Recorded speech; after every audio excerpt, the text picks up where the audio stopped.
17 seconds back of leader Greg Biffle. You know, it's really frustrating, Matt, sometimes when you're inside the car racing and you're side by side with somebody for several laps and you can't get anywhere on them and you pass them down the straightaway, passes you in the corners, you go back and forth. But the best thing a driver can do in that situation is keep cool, keep his head on his shoulders, and not let that take your focus away of what you need to do. Spot for fourth place, the 5 car. If we think the 21 is losing his power steering, boy, these guys are going to eat him up.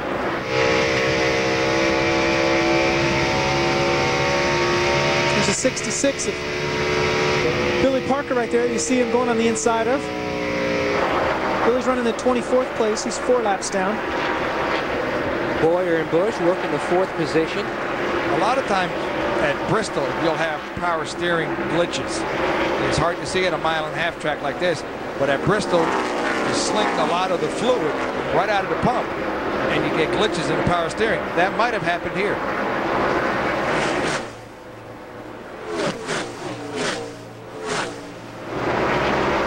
And what that does is it breaks the driver's concentration quite a bit because he's got a rhythm going on. He knows everything and he feels everything, every noise inside that race car. All of a sudden the power steering, he hits that little glitch, like Randy said, a little rough spot, a little uneasy spot, and it messes his focus up.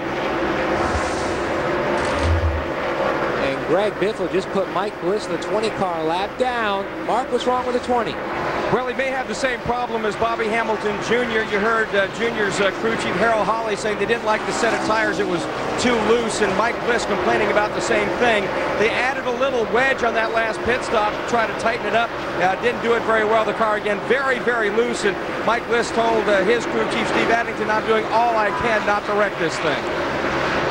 You know, that could easily be a bad set of tires, but not to take anything away from Greg Biffle there. He is just setting a tremendous pace right now. Hamilton Jr. had control of the race at first, but Biffle has taken over. He's got over a 7-second lead right now, and he's lapping the 15th place car. Greg Biffle continues to lead. It's been a tough night, though, for the 37 team, the Bruco team of David Green. He's on pit road. This is probably a scheduled stop, I would think. 25 laps to go here at Kentucky. Jason Leffler still running in the 9th position. Glenn, how's that 00 car now? Not too good. He just reported the thing was pushing like a dump truck. They think they've got some damage on the fender where that contact was made a while ago, and they also think that they may have a tire down. The crew is up and ready on the wall in case he decides to come down. He will come down for fuel. It's about time within the next 5 laps, but they also may have to change tires because he thinks he may have cut one down. You know, I've driven dump trucks before, and I've never run fast enough to get one to push.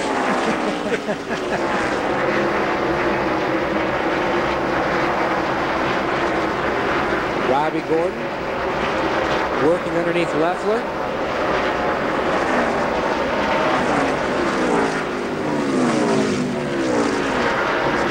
And the 8 car, Martin Truex, is on pit road to 25. Bobby Hamilton Jr. also on pit road for scheduled stops. Now this is Mark Carroll. You got an update? Well, Bobby Hamilton Jr.'s team, they're going for right side tires and fuel, and then they'll send it back out there, hoping that will correct the condition where the car is too loose. And they're also hoping maybe to force the Brad Parrott team, of course, and Greg Biffle to do something more than gas and go. Service complete for the 25 car of Hamilton Jr. And the 8's down and away, Truex. You know, that's good strategy right there. If they could come in before the 60 car of Greg Biffle, what that'll allow them to do is have a little fresher tires, a little faster tires for just a couple laps, although it is just going to be a couple laps because here comes the 60 right there. The 60 getting on the binders to make pit road speed. Right side tires only for Truex. Let's see what the 60 team does for Greg Biffle. And Glenn is standing in the 60 pit. Glenn? Well, Matt, you heard Brad Parrott tell us that they were only going to change, only going to put fuel in. Now they have decided to put right side tires on.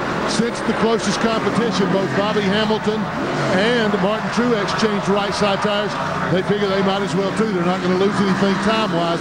The beauty of the thing for them, he's down and away, is he got to pit last. He got to see what those guys did so he can make his pit stop according to what they did. Right side fuels, he is down and away. The 60 car, Greg Biffle, too fast entering pit road. You saw, guys, his entrance. You know, we saw him come in. He locked up his tires coming in. You have to be 45 miles an hour by a certain spot on the pit road entrance. He was going too fast, and just a huge mental error that we talked about at the start of the show. You can't make these mistakes. Here's another look at Biffle entering pit road for that scheduled final stop. Double cones on both sides. You have to be 45 miles an hour. And obviously he wasn't. You can see he's a lot slower there.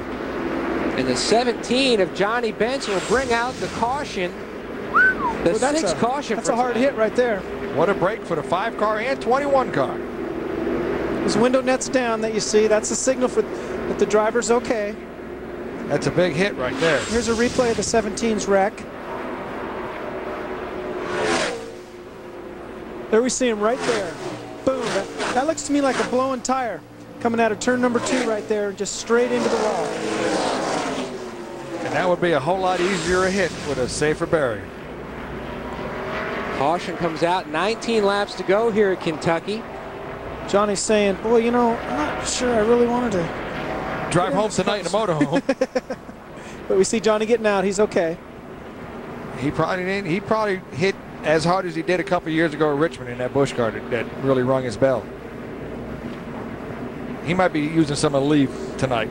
The reason I said it looked like a blown tire is you see him, normally he would just complete that turn and come on down the straightaway, and all of a sudden the car shot to the right and was straight into the wall. That's usually a sign of a blown right front tire. And Bobby Hamilton Jr. back on pit road under caution for the 6th time tonight here at Kentucky. Your leader now, as pit stops were underway, Clint Boyer. I think Bobby Hamilton has motor trouble. The hood is up. You can see the smoke coming out the tailpipes. This cool weather, you know, it definitely zings these motors. They'll probably run at 92, 9400. 107 laps that race car's led tonight. First you saw Biffle make a mental mistake entering pit road. Now the 25 car is being pushed behind the wall. Glenn? Well, guys, I'm just wondering, and I asked one NASCAR official, and he said he really wasn't clear, but the penalty for too fast down pit road is a drive-through, right? I do believe so, yes. Can he do that under caution and get it out of the way? I do not believe so. No, you can't do it under caution, but it's a good thought. I mean, I'd certainly plead my case to the official that I should be able to do it under caution. And really, there's only 9 cars on the lead lap right now. And Bobby Hamilton Jr. was set to make a big gain in the point standings because David Green was not having the best of nights here at Kentucky.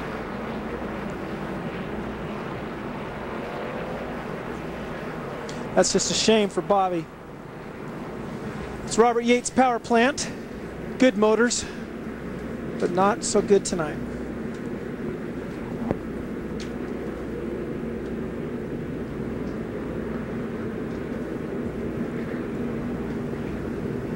Tough break for Bobby Hamilton Jr. Hasn't won in 2004, and he's had a tough road the last 2 weeks.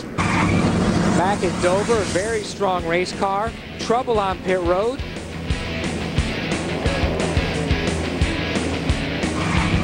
And then last week at Nashville, see loose lugs. The result on the wheel. And then tonight, a little up in the marbles, lost the lead to Biffle. Biffle took the lead back on lap 123 there. And now, tough night for Bobby Hamilton Jr. His dad won the truck race at Memphis, hoping to make it a Hamilton sweep today in NASCAR competition. That just changed the whole complex of this race. I mean, we got 9 guys on the lead lap. That now I think Biffle's going to get the free pass.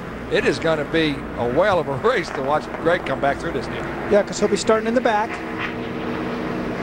Greg Biffle on the front stretch gets the free pass. If I remember correctly, a couple years ago, he did the same thing that him and Todd Bodine come back and race like that. He came in and pitted late and had to charge through the field. Bobby Hamilton Jr. led 107 laps up the win. Mark? A year ago, I was celebrating with Bobby Hamilton Jr. in Victory Lane here at Kentucky. Early out, engine broke. How frustrated and disappointed are you the way this thing turned out at the end? What do you do? I mean, we lost a little bit on that run right there, but we put 2 tires on it. It was coming back. All I had to do is outrun the 8 car, I think. Well, you don't ever know now with all the lap stuff. But just awesome day for my guys. Gave me a hell of a car. Greens, Timberland Pro, everybody. I mean, what do you do? I mean, we've been kind of battling motor stuff all year long, and have this happen just kind of just kicks you in the gut, you know. Yeah, you can sure hear the frustration in his voice. But he knows they have a good race team, and then they'll bounce back. Pit stops underway. You saw Clint Boyer slide to a stop in the 21 pit. You also saw the 5 stop, Kyle Busch and the Lowe's boys.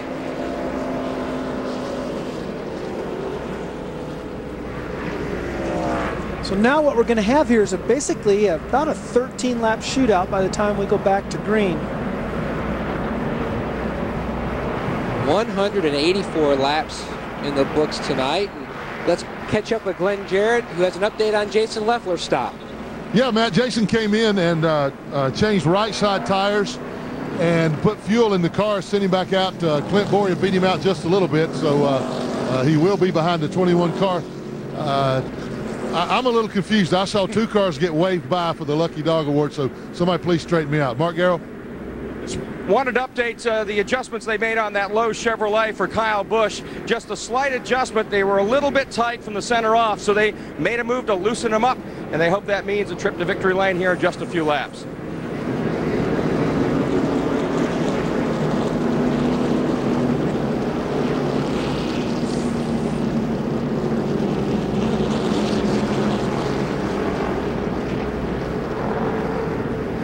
The 60, the 46, and the 8, all 3 got the free pass because they were on pit road when the caution came out, to answer Glenn's question. And that is when the field is frozen, when the caution comes out. Because they're on pit road when the caution came out, they get their original position back. And the 8 of Martin Truex, you see a chassis adjustment being made on the right side of that race car. Glenn? Yeah, thanks for straightening that out, man. I was really confused, as I am most of my time. The 8 car came in. They're going to take 4 tires. The chassis adjustment you were looking at was a track bar adjustment. He's still been a little tight, so they're trying to free the car up with the track bar adjustment. But 4 tires, fuel, and the track bar for Martin Truex. And the 21 car, Clint Boyer, will be penalized. He will start at the tail end of the longest line because he did not slow down enough for the caution. We saw that happen to Jack Sprague today in the truck race, where he was black flagged for not slowing down under the caution. They're taking the new caution rules very seriously, and they expect all the cars to slow down immediately when it's displayed. You see David Green on the inside in the 37 car. He's currently in the 13th position. Entered tonight 3rd in the championship standings. Let's make a call to David Stremme and that 32 bunch. They are running the top 5 and have a wonderful run going.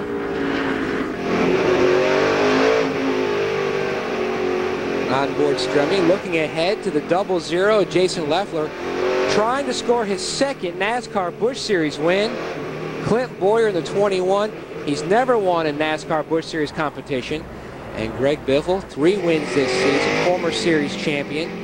14 laps to go. And the 17, Johnny Benson, he's been checked and released from the infield care center, so that's good news. Yes, it is. I mean, one good thing that NASCAR has done is these data boxes. And every time there's an accident, NASCAR gets smarter. They measure all the seats in these cars to see how strong they are. If there's something happens, a big hit like that, they're going to measure that thing, go back to the seat manufacturer and say, okay, guys, we need to stiffen these things up. You can see the 21 of Boyer dropping back in position as we're getting ready for the restart. 14 laps to go here at Kentucky. Laps winding down. Robbie Gordon, you see at the point.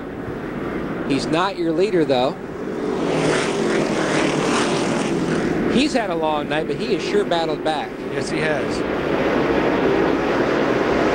Green is in the air. Biffle goes the outsider on the 55 of Robbie Gordon. The 00 Jason Leffler, 3-4 wide into turn one.